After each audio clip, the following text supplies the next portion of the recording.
अस्सलाम वालेकुम dear student. तो आज हम एमकेट का एक और लेक्चर रिकॉर्ड करेंगे और आज हमारा सबसे इम्पॉर्टेंट टॉपिक है जो एनटी टेस्ट में बहुत ज़्यादा डिस्कशन होता है उसका, और उस टॉपिक का नाम है एक्सेलरेशन ड्यू टू ग्रेविटी, या हम इसको कहते हैं ग्रेविटेशनल फील्ड इंटेंसिटी, ये इसका दूसरा नाम है। अच्छा, अब अगर हम देखें what is acceleration due to gravity, तो हम कहते हैं the acceleration which is produce by the gravitational force. Gravitational force जो बॉडी में एक्सेलरेशन प्रोड्यूस करता है उसको कहते हैं एक्सेलरेशन ड्यू टू ग्रेविटी। जैसे अगर आप देखें, अगर ये सरफेस ऑफ अर्थ है, तो अगर हम यहाँ से कोई बॉडी रिलीज़ करेंगे तो ये body toward the centre accelerate होगी, और ये जो टुवर्ड द सेंटर एक्सेलरेट होगी, इस एक्सेलरेशन को कहेंगे एक्सेलरेशन ड्यू टू ग्रेविटी, क्योंकि अर्थ इस बॉडी पे ग्रेविटेशनल फोर्स एक्सर्ट कर रही है और उस वजह से ये बॉडी नीचे एक्सेलरेट हो रही है। So the acceleration produce by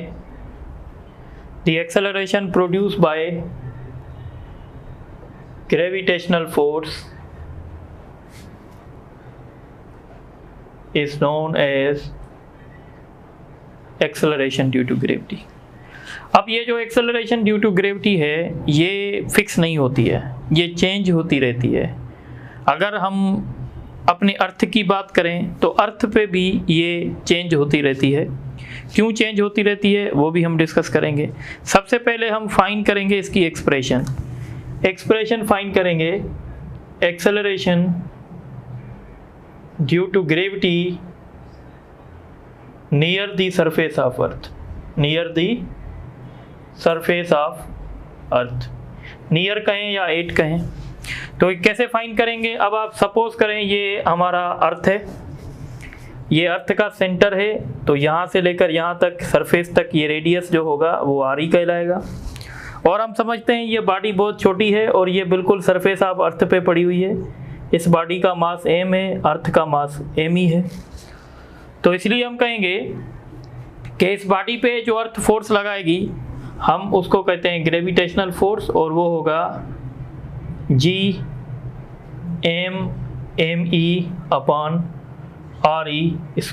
ठीक है, और ये जो ग्रेविटेशनल फोर्स जो अर्थ लगाती है किसी भी बॉडी के, हम उसको टेक्निकली वेट कहते हैं, तो इसलिए हम इस फोर्स को mg लिख लेते हैं, mg को हम वेट कहते हैं। तो इस तरीके से एक्सेलरेशन ड्यू टू ग्रेविटी की इक्वेशन बनेगी at the surface of earth, equation बनेगी G(m)(e)/RE²।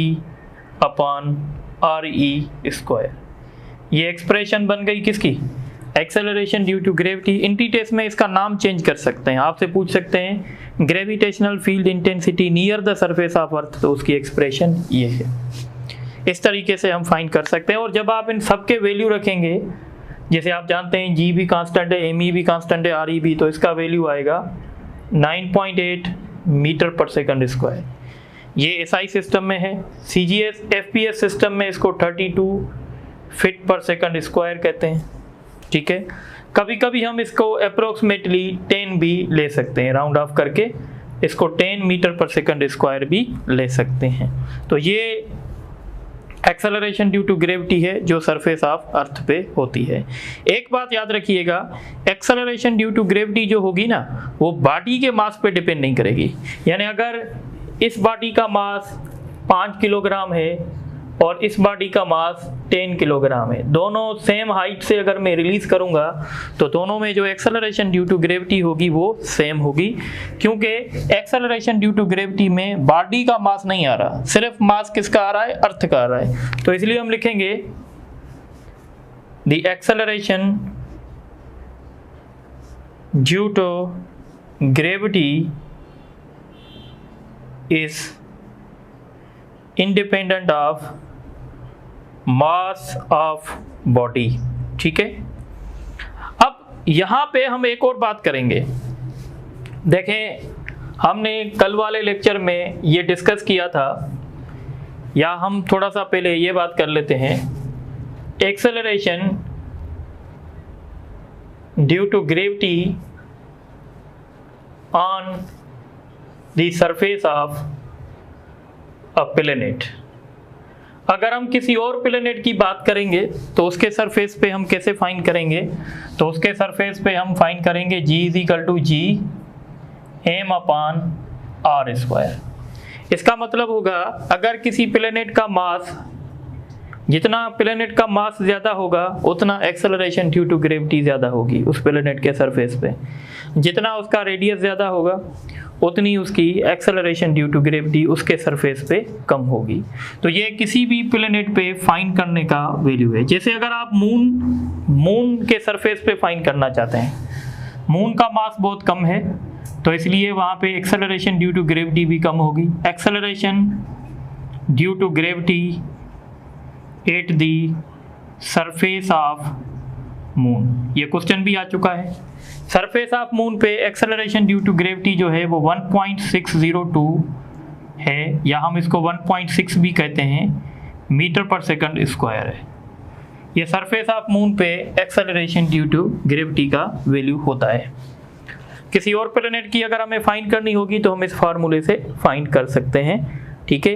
अच्छा, कभी कभी क्या होता है कि आपको डेंसिटी का कॉन्सेप्ट देते हैं। अगर मैं डेंसिटी का कॉन्सेप्ट दूंगा तो कल हमने एक इक्वेशन पढ़ी थी, अगर आपको याद हो तो डेंसिटी की इक्वेशन हमने पढ़ी थी 3g/4π, ठीक है, और 4π² था 4π और कैपिटल G और ये अपना RE था। ये एक्सप्रेशन हमने पढ़ी थी कि डेंसिटी ऑफ अर्थ की। इसी तरीके से अगर आप यहाँ से G को आइसोलेट करें तो जब आप G को आइसोलेट करेंगे यहाँ से, तो G जब आइसोलेट होगा तो ये फार्मूला हो जाएगा, यानी जब आपको G फाइंड करनी होगी इन टर्म्स ऑफ डेंसिटी, तो ये फार्मूला कुछ इस तरीके से बनेगा, यानी ये फार्मूला बन जाएगा 4/3π कैपिटल G और RE, इस तरीके से ये फार्मूला बनेगा। अब अगर आप यहाँ से देखें तो हम कहेंगे एक्सेलरेशन ड्यू टू ग्रेविटी जो होगी, अच्छा यहाँ पे डेंसिटी भी आएगी G, ρ और RE, ठीक है, यहाँ इसको सिंपली मैं R रखता हूँ। तो एक्सेलरेशन ड्यू टू ग्रेविटी यहाँ से हमें पता चल रहा है कि डायरेक्टली प्रोपोर्शनल करेगी डेंसिटी ऑफ प्लेनेट से और डायरेक्टली प्रोपोर्शनल करेगी रेडियस से, ठीक है, यानी इन दोनों से डायरेक्टली प्रोपोर्शनल करेगी। अब यहाँ पे स्टूडेंट के पास कंफ्यूजन होती है। देखें, अगर हम इस एक्सप्रेशन को देखें तो इस एक्सप्रेशन से हमें पता चल रहा है कि एक्सेलरेशन ड्यू टू ग्रेविटी जो है, यानी ये वाली जो एक्सप्रेशन थी, अगर हम इस एक्सप्रेशन से देखें तो हमें ये पता चल रहा है कि R² से इन्वर्सली प्रोपोर्शनल है। अगर हम यहाँ से देखेंगे तो पता चलेगा कि भाई ये डायरेक्टली प्रोपोर्शनल टू मास है और inversely proportional to square of the radius of planet है। अब देखें, अब थोड़ी सी बात समझने की कोशिश करें। ये रिलेशन आप तब अप्लाई करेंगे जब डेंसिटी की बात होगी, ठीक है, और ये रिलेशन आप तब अप्लाई करेंगे जब मास की बात होगी। सपोज अगर मैं कहता हूं एक प्लेनेट की डेंसिटी अर्थ के डेंसिटी से डबल है और उस प्लेनेट का रेडियस भी अर्थ के रेडियस से डबल है, तो मैंने किसकी बात की थी? डेंसिटी की बात की, तो आप ये रिलेशन यूज करेंगे। यानी अगर किसी प्लेनेट की डेंसिटी अर्थ की डेंसिटी से डबल है और उसका रेडियस भी डबल है, तो उसके सरफेस पे जो एक्सेलरेशन ड्यू टू ग्रेविटी होगी वो 4 टाइम्स ज़्यादा होगी, 2 टाइम्स डेंसिटी की वजह से, 2 टाइम रेडियस की वजह से। पर अगर इसी क्वेश्चन को मैं ऐसे कहूँ कि एक प्लेनेट का मास अर्थ के मास के डबल है और उसका रेडियस भी अर्थ के रेडियस से डबल है, तो वहाँ पे एक्सेलरेशन ड्यू टू ग्रेविटी क्या होगी? तो अब आप इस रिलेशन को भूल जाएंगे, अब आप सिर्फ इस रिलेशन पे फोकस करेंगे। मैंने मास की बात की, तो मास की वजह से, मास डबल होने की वजह से acceleration due to gravity double होगी और रेडियस डबल होने की वजह से एक्सेलरेशन ड्यू टू ग्रेविटी 1/4 हो जाएगी। तो पहले डबल हुई फिर 1/4 हुई, इसका मतलब है हाफ हो जाएगी। देखें कितना डिफरेंस है इन दो क्वेश्चंस में। तो जब डेंसिटी की बात होगी तो ये रिलेशन यूज करेंगे, और जब मास की बात होगी तो ये रिलेशन यूज करेंगे। I think it must be clear, और क्लियर हो गया होगा। अब हम बात करेंगे variation of ji, variation of g at the अर्थ। जी का वैल्यू जो होता है वो अर्थ पे हमेशा एक जैसा नहीं होता है, पॉइंट टू पॉइंट वेरी करता है। तो हम कहते हैं कि ये जो जी का वैल्यू है ये चेंज हो जाएगा, ये बॉडी की लोकेशन पे डिपेंड करेगा। वेरिएशन क्यों होती है? तो एक वेरिएशन होती है variation due to latitude. Variation due to latitude, इसको समझें। हमारी जो अर्थ है ना उसका शेप कुछ इलिप्टिकल है, ये मैंने चैप्टर 3 में भी परहैप्स बताया होगा आपको। ये कहलाता है सेंटर ऑफ अर्थ, और याद रखिएगा सेंटर ऑफ अर्थ पे जी का वैल्यू 0 होता है। तो पहले तो हम ये लिख लेते हैं, at the centre of earth value of g is 0, ठीक है। और ये कहलाता है, ये जगह कहलाती है पोल। ये जगह क्या कहलाती है? पोल। जहाँ से सेंटर से डिस्टेंस कम होगा वो पोल होगा, और जहाँ से सेंटर से डिस्टेंस ज़्यादा होगा वो कहलाएगा इक्वेटर। जब हम बात करते हैं ना वेरिएशन ड्यू टू लैटिट्यूड, तो इसका मतलब है variation from pole to equator और वेरिएशन फ्रॉम इक्वेटर टू पोल। तो हम कहते हैं eight pole value of g is maximum. पोल पे जी का वैल्यू मैक्सिमम होगा, और हम कहेंगे at equator value of g is minimum. जी का वैल्यू मिनिमम होगा, 0 नहीं होगा, मिनिमम होगा यानी कम होगा। इसी तरीके से जब हम कहते हैं कि when we are moving from pole to equator then what happen, तो when we are moving pole to equator value of g will be decrease, but when we move from equator to pole then value of g will increase. So this is called the variation due to latitude. I hope कि ये clear हो गई होगी बात। तो इसको हम यहाँ पे ख़त्म करते हैं और दूसरा रीज़न पढ़ते हैं, variation due to rotation of earth. Variation due to rotation of earth, आपको पता होना चाहिए कि ये जो अर्थ होती है ये अपनी एक्सिस पे भी घूमती है। एक तो सन को ऑर्बिट करती है वो एक अलग बात है, पर ये अपनी एक्सिस पे भी घूमती है। इस केस में जब अर्थ अपनी एक्सिस पे घूमती है तो उसकी एक्सिस जो होती है वो पोल में से पास करती है। कहाँ पे पास करती है? पोल में से। तो जब कोई बॉडी स्पिन करती है और तो उसकी एक्सिस जो होती है ना, उस एक्सिस पे बॉडी ऑर्बिट नहीं करती।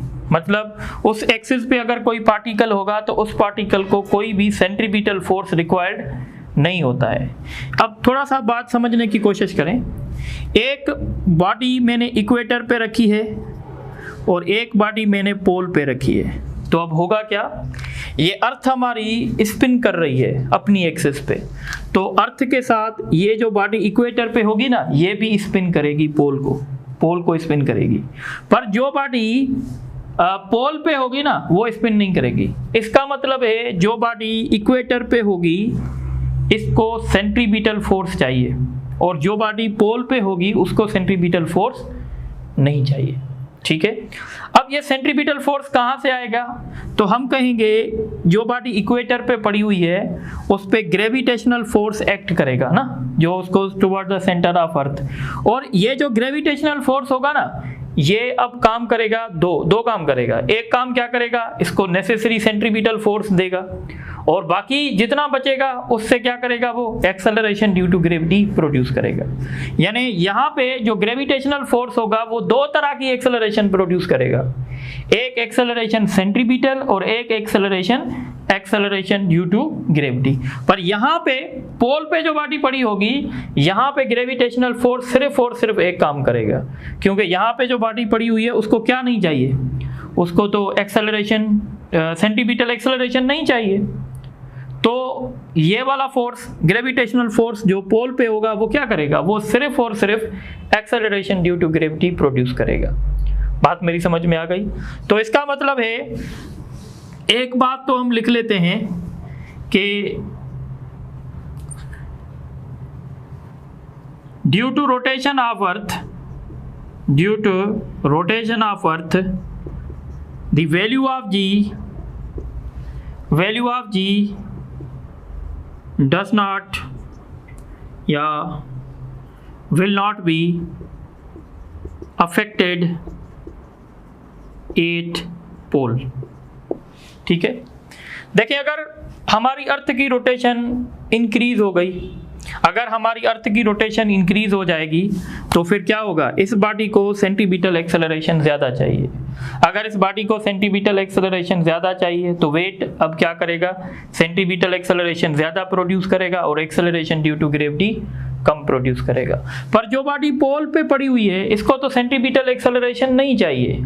इसका मतलब है अगर बॉडी का अगर हमारी अर्थ का रेट ऑफ रोटेशन इंक्रीज हुआ या डिक्रीज हो रहा है, या अगर अर्थ अपनी रोटेशन को स्टॉप कर रही है, तो उसकी वजह से जो बॉडी पोल पे पड़ी हुई होगी उस पे एक्सेलरेशन ड्यू टू ग्रेविटी पे कोई भी असर नहीं होगा।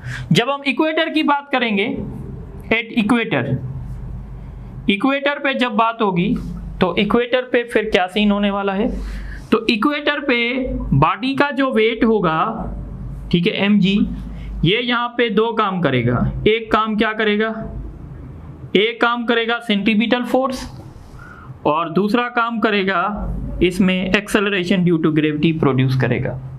तो अगर हम यहाँ से m कॉमन ले लें तो m तो कैंसिल हो जाएगा। अगर हम g डैश निकालें तो ये बराबर होगा g minus r omega square. ये वैल्यू होगा कहाँ पे, ये वैल्यू होगा इक्वेटर पे। तो आप देखें तो आपको पता चलेगा कि g dash will be less than g dash, यानी जो g इक्वेटर पे होगी वो हमेशा पोल से कम होगी। और एक बात ये भी नोट करें कि अगर अर्थ अपनी रोटेशन बढ़ा देगी, अगर अर्थ अपनी रोटेशन बढ़ाएगी तो ये वैल्यू क्या हो जाएगा, ये वैल्यू बढ़ जाएगा। जब ये वैल्यू बढ़ जाएगा तो 9.8 में से ज़्यादा सब्ट्रैक्शन होगी, जब ज़्यादा सब्ट्रैक्शन होगी तो ये वैल्यू क्या हो जाएगा, कम हो जाएगा। पर अगर अर्थ अपनी रोटेशन को कम कर देगी, स्लो कर देगी, तो ये वैल्यू क्या होगा, कम हो जाएगा। जब ये वैल्यू कम हो जाएगा तो 9.8 में से जो सब्ट्रैक्शन होगी वो कम होगी, इसीलिए हम कहेंगे कि इक्वेटर पे जी का वैल्यू बढ़ जाएगा। पर अगर अचानक से अर्थ रोटेशन को स्टॉप कर देगी तो ये ब्रैकेट, ये जो सर्किल वाला वैल्यू है क्या हो जाएगा, 0। तो जब 9.8 में से 0 माइनस होगा तो मतलब हमारा वैल्यू और ज़्यादा आएगा। तो इसीलिए हम कहते हैं if earth increases its rate of rotation, if earth increases its rate of rotation, then value of g will increase at equator. What about pole? Pole will not be affected, reason I have told. Okay, now if earth stops, if earth decreases its rate of rotation, if earth decreases its rate of rotation, ये increases था, अब ये decreases है। if earth decreases its rate of rotation, then value of g will, अच्छा यहाँ पे g का value decrease होगा। if earth decreases its rate of rotation, then value of g will increase, और ये कहाँ इंक्रीज होगा, इक्वेटर पे। और तीसरी बात क्या है, if earth stops its rotation. अब यहाँ पे एक MCQ आया है जो मैं आपके साथ शेयर कर रहा हूँ। अगर अर्थ अपनी रोटेशन को स्टॉप कर देगी तो आपको पता है इक्वेटर पे जी का वैल्यू बढ़ जाएगा। कितना बढ़ेगा? ये बढ़ेगा, r ओमेगा स्क्वायर बढ़ जाएगा। क्यों? क्योंकि देखो, अगर इसका वैल्यू सपोज करें 2 है तो हम 2 माइनस कर रहे थे ना, तो अगर अर्थ रोटेशन कर रही है और r ओमेगा स्क्वायर का सपोज कर लेते हैं वैल्यू 2 है, तो अभी अर्थ पे कितना वैल्यू होगा? अभी इक्वेटर पे कितना वैल्यू होगा? 7.8 होगा। पर अगर अर्थ अपनी रोटेशन बंद कर देगी तो कितना होगा? 9.8। तो बढ़ेगा कितना? 2 बढ़ेगा ना, क्योंकि जो हम माइनस कर रहे थे अब हम वो माइनस नहीं करेंगे। तो इसलिए हम लिखेंगे if earth stop its rotation then value of g at equator will increase by a number. कितने नंबर इंक्रीज होगा? r omega square. देखें, अगर आप मेडिकल की टेस्ट दे रहे हैं, ठीक है, और सपोज करें बदकिस्मती से आप इम्प्रूवर हैं, ठीक है, तो आपकी टोटल जो CPN होती है उसमें से 0.1 डिडक्शन होती है। सपोज करें अगर किसी स्टूडेंट की CPN है 43.2 तो आपसे 0.1 माइनस होगी, ठीक है ना, क्योंकि आप इम्प्रूवर हैं। पर अगर गवर्नमेंट ऐलान कर रही है कि नहीं भाई आज के बाद इम्प्रूवर की डिडक्शन नहीं होगी, तो आपके मार्क्स अगर देखा जाए तो कितने इम्प्रूव हो जाएंगे? 0.1 इम्प्रूव हो जाएगी। क्यों इम्प्रूव होगी? क्योंकि गवर्नमेंट ने ऐलान किया है कि अब हम डिडक्शन नहीं करेंगे इम्प्रूवर की। इस तरीके से जब अर्थ रोटेट कर रही है तो उसकी वजह से इक्वेटर पे जी का वैल्यू कम हो रहा है। किसकी वजह से? Because of centimetre acceleration. पर अगर अर्थ आज के बाद ऐलान कर दे कि मैं अपनी एक्सिस पे रोटेट नहीं करूंगी, तो फिर क्या होगा? इक्वेटर पे जो बॉडी होगी उसको सेंटीमीटर एक्सेलरेशन नहीं चाहिए। तो जब सेंटीमीटर एक्सेलरेशन नहीं चाहिए तो उसमें इजाफा हो जाएगा ना एक्सेलरेशन ड्यू टू ग्रेविटी का, और कितना होगा? वो r ओमेगा स्क्वायर का होगा। आई थिंक आप समझ गए होंगे, ठीक है। तो ये बातें नोट करें तो फिर आगे चलते हैं।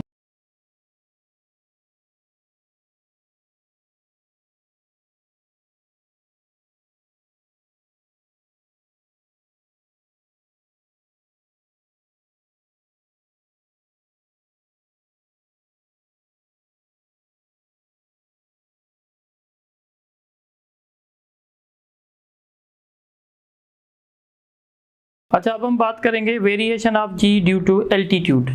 एल्टीट्यूड का मतलब होता है ड्यू टू हाइट या ड्यू टू डेप्थ, ठीक है। सो सबसे पहले बात करेंगे variation of g due to height, ठीक है। हाइट की वजह से जी में वेरिएशन, ठीक है। तो अब हम कंसीडर करते हैं कि ये हमारी अर्थ है और ये एक पॉइंट है P जो सरफेस ऑफ अर्थ से h मीटर की हाइट पे है, और यहाँ पे हमें acceleration due to gravity calculate करनी है। तो आपको पता है एक्सेलरेशन ड्यू टू ग्रेविटी जब भी हमें कैलकुलेट करनी होगी तो डिस्टेंस हम हमेशा सेंटर से मेजर करेंगे। ये RE है, तो यहाँ से लेकर यहाँ तक डिस्टेंस कितना होगा? RE plus H। तो हम कहेंगे यहाँ पे जो G होगी इसको हम G डैश कह रहे हैं, और ये बराबर होगी capital G ME RE plus H whole square. ये इक्वेशन हम न्यूमेरिकल्स में यूज़ करेंगे, ठीक है। अच्छा, अगर आपका H जो है वो मच लेसर देन RE है, यानी अगर H RE के कंपैरिजन में बहुत छोटा है, जैसे फ़र्ज़ करो 1 किलोमीटर 2 किलोमीटर है, तो इस केस में G डैश का फार्मूला बन जाएगा G 1 minus 2H upon RE। पर ये इक्वेशन तब अप्लाई होगी जब H आपका मच लेसर देन RE हो, ठीक है। इस तरीके से अब हम बात करेंगे variation of G due to depth या below the surface of earth. Surface of earth पे G का वैल्यू मैक्सिमम, सरफेस से जैसे ऊपर जाएंगे, ये पॉइंट भी लिख लें, as we go above the surface of earth value of G increases decreases? Decreases. क्यों डिक्रीज होगा? Because distance from the centre of earth increases. और आपको पता है gravitational force inversely proportional to r square करता है। अगर डिस्टेंस बढ़ जाएगा तो डेफिनेटली ग्रेविटेशनल फोर्स की स्ट्रेंथ कम होगी। अगर ग्रेविटेशनल फोर्स की स्ट्रेंथ कम होगी तो एक्सेलरेशन ड्यू टू ग्रेविटी भी कम हो जाएगी। लाजमी है अगर आप फोर्स नेट फोर्स को कम करेंगे तो क्या कम होगी, एक्सेलरेशन कम होगी। अब हम बात करेंगे variation of g due to depth. अच्छा, जब हम below the surface of earth जाते हैं ना, तो जब हम below the surface of earth जाएंगे, सपोज करें ये पॉइंट है P और ये पॉइंट सरफेस से डेप्थ D पे है। अब आप ये सोच रहे होंगे कि अगर हम बिलो द सरफेस ऑफ अर्थ जा रहे हैं तो G का वैल्यू जो है वो बढ़ना चाहिए क्योंकि डिस्टेंस हमारा कम हो रहा है। पर यहाँ पे G का वैल्यू जो है वो डिक्रीज़ होगा। वो इसलिए डिक्रीज़ होगा क्योंकि जब हम below the surface of earth जाएंगे तो अर्थ का जो इफेक्टिव मास है वो भी कम हो जाएगा। तो पहले तो ये पॉइंट लिखो, as we go below the surface of earth value of g decreases. क्यों डिक्रीज हो रहा है? Because effective mass of earth decreases. और यहाँ पे जो वेरिएशन होगी इसका फार्मूला होगा g dash GME RE minus d whole square. और यहाँ पे एक सिंप्लीफाइड फार्मूला भी होगा G1 minus D upon RE। ठीक है, ये फार्मूला एंटीबायोटिक है, इस पे कोई कंडीशन नहीं है। देखें, अगर आप सरफेस ऑफ अर्थ से इतना नीचे आ जाएंगे, सपोज करें अगर आप कह रहे हैं D is equal to RE, यानी अगर आप इतना नीचे आए हैं जितना रेडियस ऑफ अर्थ है तो आप कहाँ पे आ जाएंगे, सेंटर पे ना। और जब आप यहाँ पे RE रखेंगे, RE से कैंसिल, 1 माइनस 1 0 होगा ना। इसका मतलब है सेंटर ऑफ अर्थ पे G का वैल्यू क्या हो जाएगा, G का वैल्यू 0 हो जाएगा। तो ये इक्वेशन आप नोट करें, तो फिर हम आगे कुछ MCQs डिस्कस करते हैं। तो अब एक MCQs हम करते हैं, या पहले आप ये अपना ठीक है नोट कर लें, तो मैं MCQs लिख लेता हूँ, इससे हमारी वीडियो की लेंथ भी कम हो जाएगी, टाइम भी सेव हो जाएगा। अच्छा, अब ये कुछ क्वेश्चन हैं जो आपके पास पेपर में भी आए हैं और कुछ प्रैक्टिस भी कर लेते हैं। The gravitational field intensity at the surface of earth. तो सरफेस ऑफ अर्थ पे मैंने बताया था इसका वैल्यू होगा GME अपॉन RE स्क्वायर। ठीक है, उसके बाद क्वेश्चन है What will be the value of acceleration due to gravity at the surface of planet whose mass is 4 times the mass of Earth and its radius 3 times? ठीक है, तो हम यहाँ पे ये कॉन्सेप्ट यूज करेंगे कि ME अपॉन RE स्क्वायर। ठीक है, तो इसका मास जो है वो कितने टाइम ज़्यादा है, तो इसका मास जो है 4 टाइम ज़्यादा है और इसका जो रेडियस है वो 3 टाइम ज़्यादा है। तो इसलिए हम कहेंगे कि वहाँ पे G का वैल्यू 4/9 हो जाएगा। तो 4/9 होगा इसका ऑप्शन। अगर वैल्यू लिखा हुआ है ना तो कोई इशू नहीं है, आप क्या करेंगे 4/9 मल्टीप्लाइड बाय G का वैल्यू कर देंगे, तो ऐसे आपको मिल जाएगा। उसके बाद क्वेश्चन है what will be the value of acceleration due to gravity at the surface of planet whose radius is twice the radius of earth and its mass is equal to mass of earth. तो इस पे भी हम यही relation apply करेंगे, यानी अब mass same है तो मास सेम है तो 1/r स्क्वायर, यानी हम कहेंगे वहाँ पे G का वैल्यू 1/4 हो जाएगा। पर यहाँ पे देखें 1/4 नहीं, इन्होंने वैल्यू लिखा है, तो G का वैल्यू जो सरफेस ऑफ अर्थ पे होता है वो 9.8 होता है। इसको 4 से डिवाइड करेंगे तो आई थिंक 2.25 आएगा, 2.25 आएगा, करके देखते हैं मला। तो 2 टाइम्स, ठीक है, 1 और ये पॉइंट क्रॉस करेंगे, इस पे कितने टाइम्स लगेगा, 4 टाइम्स, इसका वैल्यू होगा 2.45। ठीक है, तो इसका ऑप्शन बी सही होगा। उसके बाद क्वेश्चन है what will be the acceleration due to gravity at the surface of planet whose density and radius both are the double. अब देखें डेंसिटी और की बात हो रही है, तो अब आपका रेडियस जो है वो डायरेक्टली प्रोपोर्शनल में आ जाएगा, जैसे मैंने बताया था।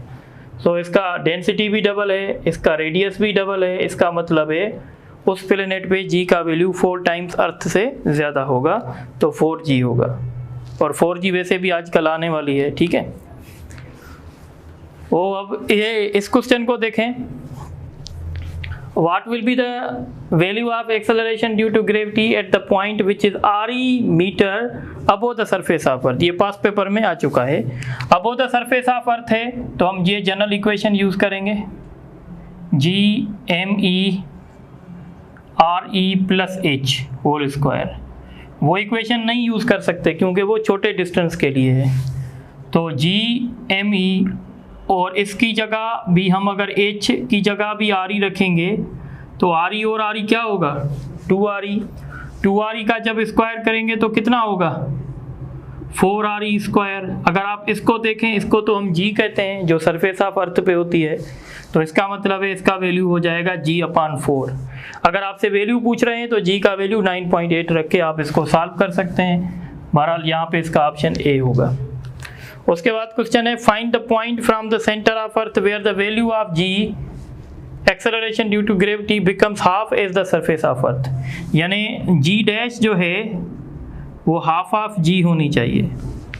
G डैश मतलब सपोज करें ये सेंटर ऑफ अर्थ है, यहाँ से कोई पॉइंट होगी तो इसके लिए हम लिखेंगे GME/x स्क्वायर। x हमें फाइंड करनी है, x सेंटर से डिस्टेंस है यहाँ से लेकर यहाँ तक, और ये कौन सी G है, सरफेस वाली। तो सरफेस वाली G के लिए हम क्या लिखेंगे, RE स्क्वायर लिखेंगे। ठीक है, ये आपस में कैंसिल हो जाएंगे। पहले तो रेसिप्रोकल कर लो, तो ये x स्क्वायर होगा, ये 2RE स्क्वायर होगा। Taking square root on both sides, तो ये होगा x √2RE। तो इसका आंसर ए होगा। ये भी पास पेपर में आ चुका है, ये क्वेश्चन भी पास पेपर में आ चुका है।